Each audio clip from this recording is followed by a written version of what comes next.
I want to talk about some of the other monuments that have been in the news over the past year or so. You may be a little bit more familiar with these. See, last year, I'm sure you remember, protesters tore down 3 statues of U.S. presidents in Portland. And since then, I've been wondering, I'm sure a lot of you have been wondering, where did they go? Where did they end up?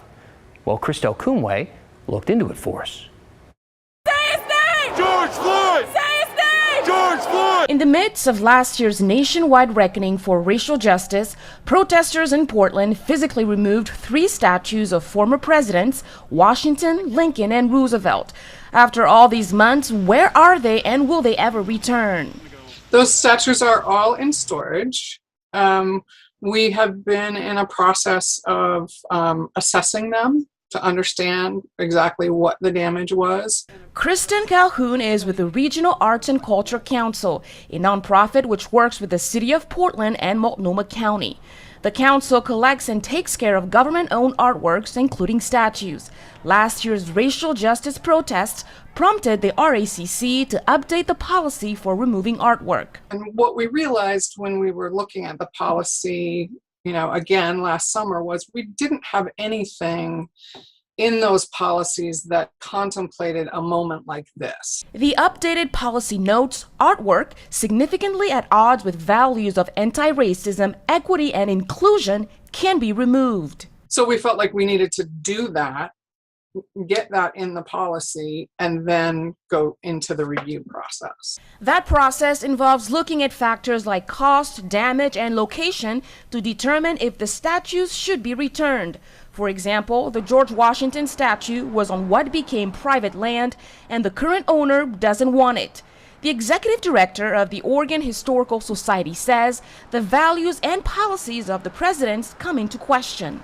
Washington, one of the wealthiest plantation owners of his time, was a slave owner. Kerry Timchuk says even though Abraham Lincoln signed the Emancipation Proclamation, he did not regard African Americans as equals.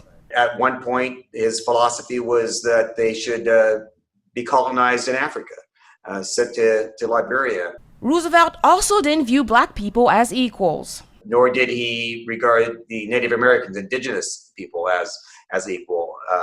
Same thing with citizens of the Philippines and Cuba and from Latino background and Asian American background. Who is represented in work and who is not represented?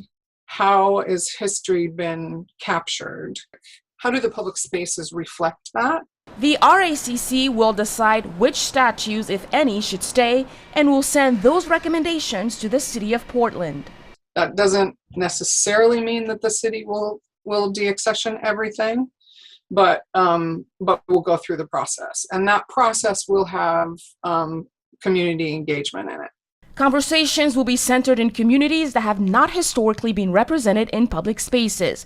The review process is going on right now. And wanting to make sure that our public spaces are representative and welcoming to all our community, not just some of our community. It's uncertain how long it will take for a decision.